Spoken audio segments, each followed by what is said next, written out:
Air কন্ডিশনারের indoor ও outdoor unit সঠিক দূরত্বে বসানো খুবই গুরুত্বপূর্ণ, যাতে মেশিনটি সর্বোচ্চ দক্ষতায় কাজ করতে পারে এবং কুলিং বা ভেন্টিলেশনের কোনো সমস্যা না হয়। আমি শুধু দেয়ালে ঝুলানো একটি যন্ত্র নই, আমি এমন একটি সিস্টেম যার চারপাশে শ্বাস নেওয়ার মতো পর্যাপ্ত জায়গা দরকার। ইনডোর ইউনিটের ক্ষেত্রে ছাদের নিচ থেকে কমপক্ষে 15 সেমি দূরে রাখতে হবে এবং পাশের দেয়াল থেকেও 15 সেমি ফাঁকা থাকতে হবে।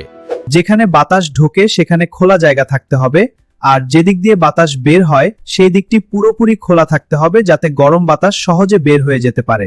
মাটি থেকে উচ্চতা হবে প্রায় 230 সেমি, যাতে ঘরের ভেতরে বাতাস সঠিকভাবে ছড়িয়ে পড়ে। ইউনিটের সামনে প্রায় 3 মিটার খোলা জায়গা থাকা ভালো, যাতে বাতাস চলাচলে কোনো বাধা না থাকে। আউটডোর ইউনিটের ক্ষেত্রে মাটি থেকে কমপক্ষে 30 সেমি উঁচুতে বসাতে হবে। ইউনিটের পেছনে বা পাশে প্রায় 50 সেমি খালি জায়গা রাখতে হবে। যে দিক দিয়ে গরম বাতাস বের হয় সেই দিকটি সম্পূর্ণ খোলা থাকতে হবে যাতে গরম বাতাস সহজে বের হয়ে যেতে পারে। পাশাপাশি পাশের দেয়াল থেকে অন্তত 30 সেমি দূরত্ব রাখতে হবে।